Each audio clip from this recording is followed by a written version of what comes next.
ഇന്നൊരു ഇലയടയാണ് കേട്ടോ ഉണ്ടാക്കുന്നത്. അപ്പോൾ ഞാൻ അതിനായിട്ട് 1 കപ്പ് അരിപ്പൊടി എടുത്തിട്ടുണ്ട്. പിന്നെ 2 പിടിയോളം തേങ്ങ ചിരവിയതുണ്ട്. പിന്നെ ശർക്കര, ഒരച്ച് ശർക്കരയാണ്. അത് ഞാൻ കത്തി കൊണ്ട് ഇങ്ങനെ ചിരണ്ടി ഇട്ടേക്കുവാണ് കേട്ടോ. അപ്പോൾ ഇടയ്ക്കിടയ്ക്ക് ചെറിയ ചെറിയ പീസ് പോലെ നമുക്ക് കടിക്കാൻ കിട്ടും. അപ്പോൾ ആവശ്യത്തിനുള്ള ഉപ്പും കൂടെ ചേർത്തിട്ട് ചെറു ചൂടുവെള്ളം ഒഴിച്ചിട്ടാണ് ഞാനിത് കുഴച്ചെടുക്കുന്നത് കേട്ടോ.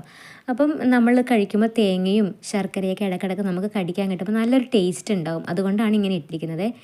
അപ്പോൾ അതാ ഞാൻ കുഴച്ചെടുക്കുന്നുണ്ട് കേട്ടോ. അപ്പോൾ ഇപ്പോൾ കുഴക്കുമ്പോൾ കാണുന്നില്ല, ചെറിയ ചെറിയ പീസായിട്ട് ശർക്കര നമ്മുടെ മാവിൻ്റെ ഉള്ളിലൊക്കെ ഉണ്ടാവും. അപ്പോൾ ഞാൻ നന്നായിട്ട് മിക്സ് ചെയ്ത് ബോളാക്കി വെച്ചിരിക്കുവാണ്. ഇനി നമുക്ക് ഇലയൊക്കെ എടുക്കണം. അപ്പോൾ ഇലയൊക്കെ എടുത്തുകൊണ്ട് വന്നിട്ടുണ്ട്. നമുക്ക് അധികം വീതി വേണ്ട ഇലയ്ക്ക് കേട്ടോ. ഒരു കോൺ പോലെയാണ് ഞാൻ മടക്കിയെടുക്കുന്നത്. കണ്ടോ, ഇതുപോലെ ഫോൾഡ് ചെയ്ത് എടുക്കണം.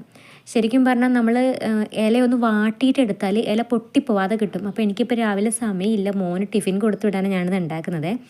അപ്പോൾ ഇതാ ഇങ്ങനെ ഫോൾഡ് ചെയ്തിട്ട് അതിലേക്ക് നമ്മൾ കുറച്ച് കുറച്ച് മാവ് വെച്ചിട്ട് ഇതാ ഇങ്ങനെ കണ്ടോ ഒരു ട്രയാങ്കിൾ പോലെയാകും. എന്നിട്ട് നമ്മൾ ഇതാ ഇങ്ങനെ ക്ലോസ് ചെയ്യുക. എന്നിട്ട് ഇത് മറിച്ച് വെക്കണം.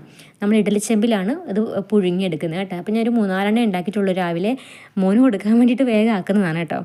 അപ്പോൾ ഇങ്ങനെയാകുമ്പം നമ്മൾ സാധാരണ അകത്ത് വെച്ചുണ്ടാക്കുന്ന പോലെയല്ല. അകത്ത് തേങ്ങ വെച്ചിട്ട് ഉണ്ടാക്കുമ്പോൾ അത് മാത്രം കഴിച്ചിട്ട് ബാക്കി കളയും. ഇതാകുമ്പോൾ മൊത്തം കഴിക്കും.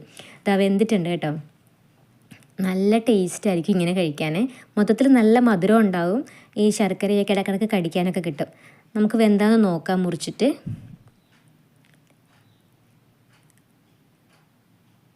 വെന്തിട്ടുണ്ട് കേട്ടോ.